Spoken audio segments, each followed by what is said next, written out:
আলু, পেঁয়াজ এবং সবজির দাম বেশি নেওয়ার অভিযোগে রাজধানীতে ৩টি দোকানকে ৩,০০০ টাকা জরিমানা করেছে ভোক্তা অধিকার সংরক্ষণ অধিদপ্তর।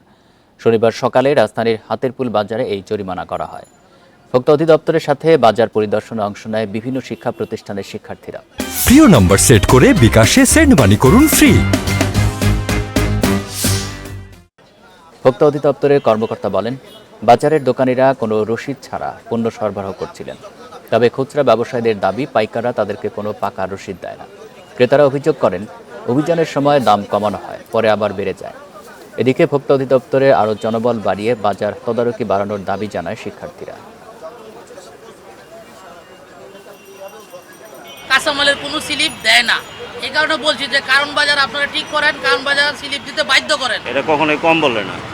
এই যে আপনারা ফাইন করে গেলেন, এই পাবলিকের কাছ থেকে নিবে। 1 কেজিতে 20 থেকে 30 টাকা করে লাভ করার প্রবণতা লক্ষ্য করলাম এবং এর সপক্ষে তারা কোনো যৌক্তিক ব্যাখ্যা দিতে পারে নাই। এজন্য আমরা 3টি প্রতিষ্ঠানকে সতর্কতামূলক জরিমানা আরোপ করেছি এবং বাজারে কাঁচা সবজির যে মূল্য সেখানে প্রত্যেক কেজিতে 10 টাকা করে কমানোর পর ওনাদের যৌক্তিক লাভ থাকছে এবং এখানে